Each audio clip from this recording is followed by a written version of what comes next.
The story begins on Riverine Island, a secluded paradise known for its enchanting summers. Each year, when summer arrived, the queen would handpick a group of young men to visit the island for a 3-month stay. But this wasn't just any vacation, it was a once-in-a-lifetime opportunity. These men were suitors, chosen for a rare honor, the chance to win the hearts of the daughters of House Riverine. The island only opened for suitors when the Riverine daughters turned 17, the age when they could choose their future husbands. They called it the magic summer. Leah Riverine, the fourth daughter of the house, had just turned 17, and she was ready. Among the suitors were Count Rosemorn, who came bearing jewels as extravagant gifts, and Antoine, the second son of Count Gull, who brought nothing but heartfelt poems. Leah was overwhelmed by all the attention, so she asked for permission to step outside. To breathe, to think, and to clear her head before making such a life-changing decision. As she wandered through the gardens, lost in thought, she encountered another suitor, Duke Julian Ryandel. A war hero, known for his pivotal role in winning the First Imperial War, Duke Ryandel carried himself with calm confidence. Leah was stunned, not just by his reputation, but by his striking presence. She asked if he was also just out for a walk. But the Duke had come for a different reason. He brought her a gift. A ripe, golden peach from his estate, freshly picked and glistening in the sun. With a warm smile, he offered to peel it for her and gently fed her a slice. As she took a bite, he said with a twinkle in his eye, "They say if you eat a June peach, you'll live forever." Leah laughed and teasingly asked, "Are you proposing to spend forever with me, Duke Ryandel?" He didn't answer, just gave her a quiet, mysterious smile. Leah blushed. Her heart fluttered. She couldn't help but imagine a fairytale ending, marrying Duke Ryandel and living happily ever after. But the dream shattered just as quickly. After that day, Duke Ryandel began avoiding her. He kept his distance. He never explained why. Confused and hurt, Leah turned her attention to Antoine, the kind, poetic soul who never stopped showering her with affection. And so the summer passed. On the final day of the magic summer, the suitors lined up for Leah's decision. Antoine promised her a lifetime of gentle love and warm hugs. Count Rosemorn tried to win her over with glittering jewels. But Duke Ryandel said nothing at all. Thinking with her heart, and swayed by kindness, Leah chose Antoine. She would later realize, it was the wrong choice. On her wedding day, her sister Bella asked her one last time, "Are you sure you love him?" Leah wasn't sure what love really was. But Antoine seemed sweet. So she smiled and said, "I'll be happy." Years passed. Leah was nearly 40 now. And the truth. That promise she made at 17, it was a mistake. Antoine, the man who once gave her flowers and poems, turned out to be poor, untalented, and powerless. He gambled away what little they had, chasing dreams that never came true. They lived in near poverty. When Leah suggested selling their land and moving back to Riverine Island, Antoine flew into a rage. He threw a plate at her. It scratched her cheek. But still, he clung to his pride. Then, one day, a knight from the Ryandel Duchy arrived with an offer. Duke Ryandel wanted to buy the orchard on their estate, immediately, and for a surprisingly high price. Leah didn't know why the Duke would want a remote orchard, but she didn't care. The money could give them a fresh start. But within 6 months, Antoine gambled it all away. They were back to nothing. One night, Leah brought soup to Antoine's room. He was sick, but he just screamed at her to leave. So she did. She walked alone under the moonlight. The lavender had started blooming, it always did around her birthday. She realized, she was 40.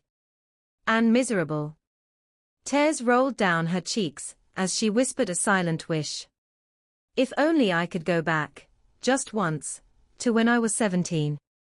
And somehow, she did. In a flash, Leah was 17 again. It was her second magic summer. She couldn't stop smiling. The weight was gone. Her heart felt light and free. As she wandered, soaking in the joy, she saw him, Duke Ryandel, just about to hand her that peach again. But this time, Leah remembered everything. After giving her the peach, history repeated itself. Duke Ryandel ignored her once more. Count Rosemorn, as always, smothered Leah with jewelry. Antoine's poems were still as childish and naive as ever. It felt like nothing had changed from her first life. But something was different. And soon, everything would take a turn. 3 months passed, and it was time for proposals. This time, Leah turned Antoine down. After everything she'd been through, she understood how vital money was. She figured, even if she didn't love Count Rosemorn, his wealth could at least shield her from the misery of poverty. She also thought, if she didn't love him, he couldn't hurt her. So in her second life, Leah chose Count Rosemorn. But once again, she was wrong. Count Rosemorn treated her like a fragile jewel, something to be locked away and guarded. He kept her confined to a luxurious room that felt more like a vault than a home. Servants were ordered to doll her up constantly, but no one ever asked what she wanted. He never cared about her interests, her dreams, or even her comfort. On her 40th birthday, Count Rosemorn arrived with other women, clearly not just for the celebration. He coldly wished her happy birthday, and then told her the banquet was cancelled due to an urgent business trip. When Leah asked to visit her sister Bella, he refused, claiming it was too dangerous outside. Despite the diamonds, the silks, the palatial life, Leah felt hollow, sick with regret. She couldn't believe she had made 2 terrible choices in 2 different lives. Sitting alone in her room, she spotted lavender, her favorite flower, blooming in a vase by the window.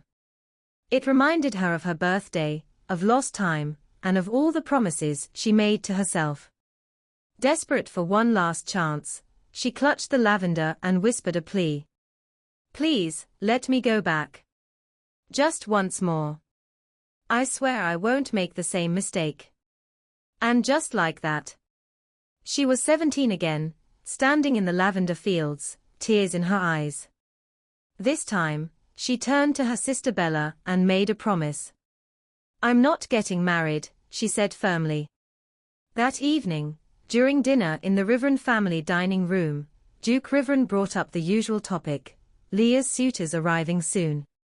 But Leah stunned everyone by declaring, "I won't marry anyone." Her father was furious. He stormed out of the room. But Leah didn't budge. Not this time. She was done being pushed into choices that weren't hers.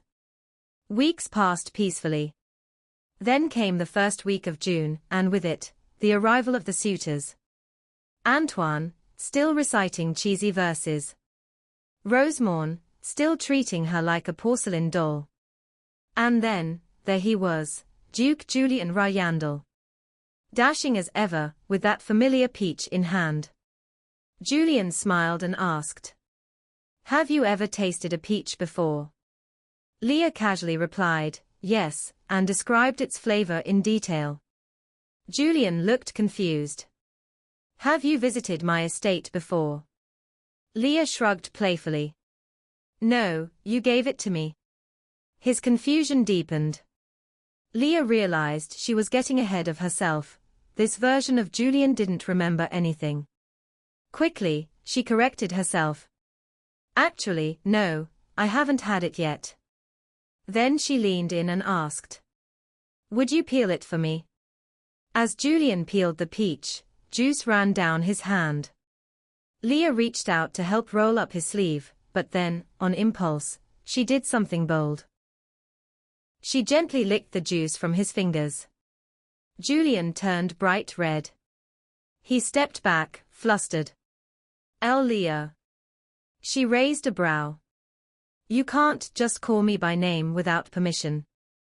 Julian awkwardly apologized. But Leah, amused by his nervousness, smiled and told him it was okay. Julian then brought up a rumor he'd heard, that Leah wasn't planning to marry anyone. Leah didn't hesitate. Why does that matter? It's not like you were going to propose. Julian blinked, surprised. What makes you say that? Leah shrugged. You never proposed in my previous lives. You always avoided me. I just assumed you weren't interested. Julian was speechless. To lighten the mood, Leah said, Don't worry, I'm not mad. We barely talked. It's not like we had time to fall in love. She watched his reaction carefully. He looked intrigued. Then, unexpectedly, he smiled. You're different, he said. You speak like someone with both past and future in your eyes. Maybe she thought she'd never see him again. Or maybe it was his calm presence. But for the first time, Leah told someone the truth. She shared everything, about her first life, her second life, and the mistakes she made in both. Secrets she had never spoken aloud. Julian listened quietly. Then, with a thoughtful look, he asked. In your past lives, did you die? The question stunned her. It was oddly specific, almost too specific. But maybe, she thought, he was just curious about the afterlife. Or maybe, just maybe, he wasn't as ordinary as he seemed. Leah explained to Julian that she hadn't died in her past lives. She had simply returned, always on her 40th birthday, while looking at lavender and wishing with all her heart for another chance. As they walked together, Julian gently pointed out. So, this is your third life now. Leah smiled confidently. At this point, I'm probably older than you. But then, something in Julian's eyes caught her attention. You know, she said, narrowing her gaze, your eyes, they look like they've seen a lot too. She paused. Do mine look like that? Julian didn't answer directly. Instead, he looked at her with a small smile and said, They are stunning. Deep and beautiful. His words made Leah's heart flutter. Trying to stay composed, she quickened her pace and clarified. What I meant was, my eyes have changed. They hold more secrets now than when I was younger and naive. She added, almost as a reflection. Even though I'm older, I'm not sure I'm wiser. Age doesn't make someone a better person. Then she gave an example close to home, her father. My dad's older than anyone I know. But he's not exactly kind or wise. Julian chuckled and nodded. I get that. My father worked in the palace. He was always too busy, and then he died when I was still young. He looked off into the distance. I barely remember him, except for one thing. Whenever he was home, he'd take my mother and me on long walks. Then, in a quiet, unexpected moment, Julian wrapped his arms around Leah in a gentle hug. She froze, cheeks burning. As they pulled apart, he smiled and said, That's the kind of hug my father used to give my mother. Before Leah could fully react, a familiar voice called out her name. It was her nanny, frantic as always, followed closely by Julian's servant, who reminded them to prepare for dinner. As they were about to part ways, Julian turned to her and asked, Would you like to walk again tomorrow morning? Leah nodded, smiling. I'd like that. Julian's eyes softened. Thank you for talking with me. It's been so long. Leah blinked. Wait, what do you mean so long? Isn't this our first walk together? Julian simply replied. It's been 23 years, for you. Leah laughed, amused by his strange yet charming sense of humor. Well, Thanks for seeing things from my point of view. Then, as if remembering something, Julian asked. Do you have a light blue dress? Leah lit up. It's my favorite one. He smiled and said. Would you wear it tomorrow? Sure, she replied without hesitation. Before leaving, Julian took her hand, kissed it gently and asked. May I go now? Leah couldn't look away as he walked off, her heart doing things she had told it not to. That night at dinner, she wore her light blue dress. When Julian arrived and saw her, he teased. Wait, aren't you supposed to wear that tomorrow? Leah just grinned. Well, wouldn't it be boring if everything went according to plan? Duke Riveren noticed something in the air, a spark between his daughter and the Duke, but he said nothing. The dinner began. The usual small talk filled the table. Duke Riveren led the conversation, with Antoine and Count Rosemorn nodding along aimlessly, pretending to care. Julian, however, barely touched his food. His eyes were fixed on Leah the whole time. Leah tried to ignore it. She looked away, scolding herself. You're not falling for him. You're not marrying anyone. Remember that. But when she glanced back, Julian was still smiling. Then, leaning closer, he whispered something only she could hear. And in that moment, Leah's heart skipped. She didn't know what he said. But she felt it. Something was different this time. And maybe, just maybe, fate had one more twist left to give. After the feast, Leah asked if she could stop by her room to grab something warm. Antoine and Rosemond immediately jumped in, both trying to be chivalrous, offering their coats. But Leah politely refused. I can manage, she said with a small smile. Then Julian stepped forward, gently draping his coat over her shoulders.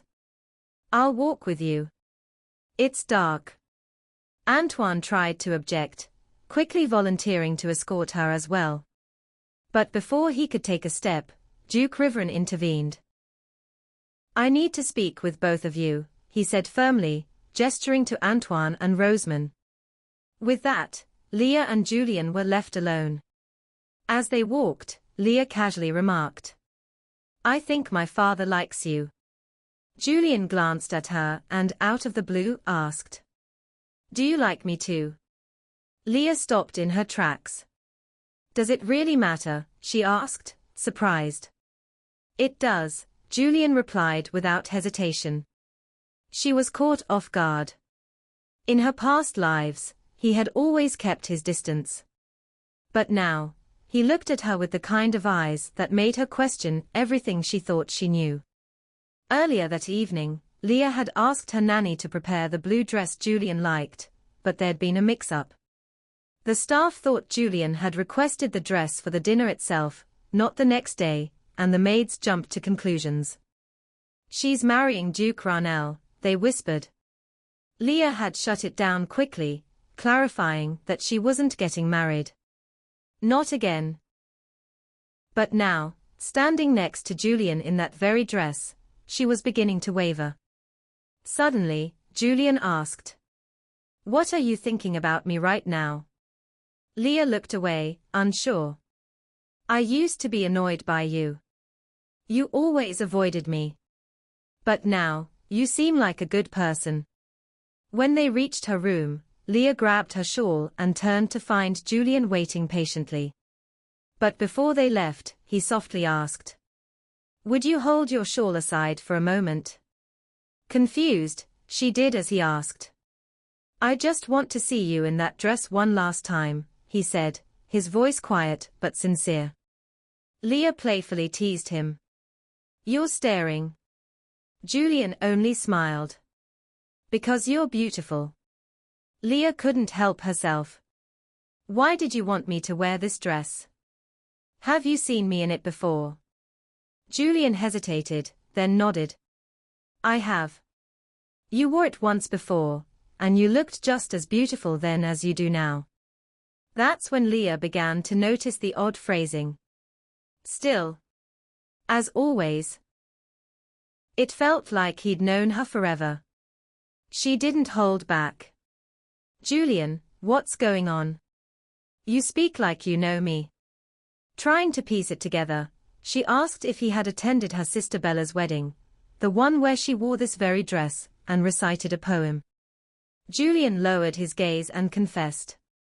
Yes. I saw you there. Excited and confused, Leah urged him. Tell me the truth. He took a deep breath.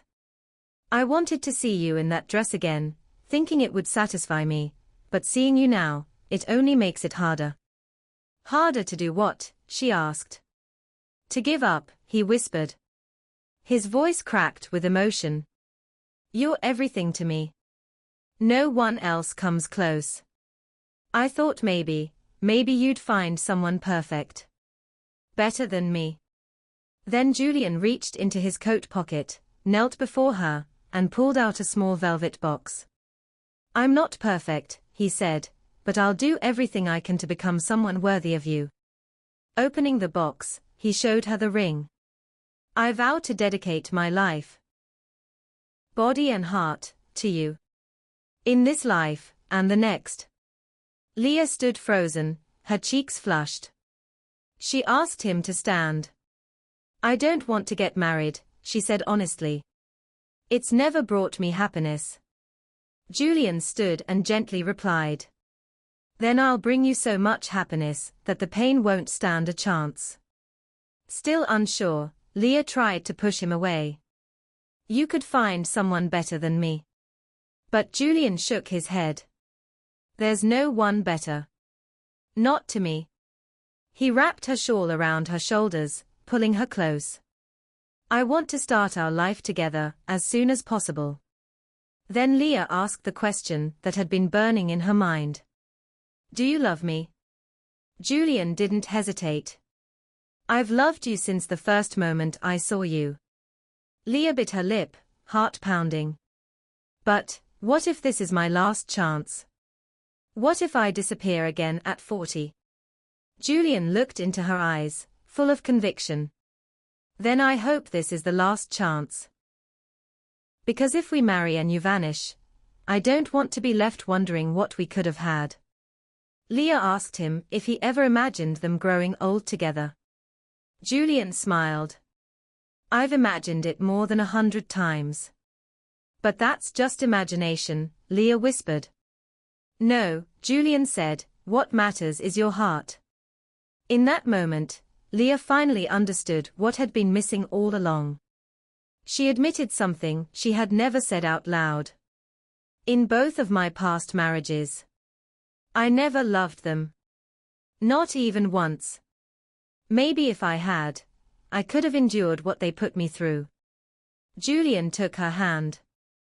You don't need to worry about that, he said with quiet certainty. Because you will love me. His sincerity made Leah's heart soften. And just like that, for the first time, the idea of marrying again didn't seem so terrifying. That night, as Leah lay in bed, memories of her past lives washed over her. In her first life, she married Antoine because he was kind, but her heart never felt anything real. In her second, she married Roseman for wealth, but ended up imprisoned by luxury she couldn't escape.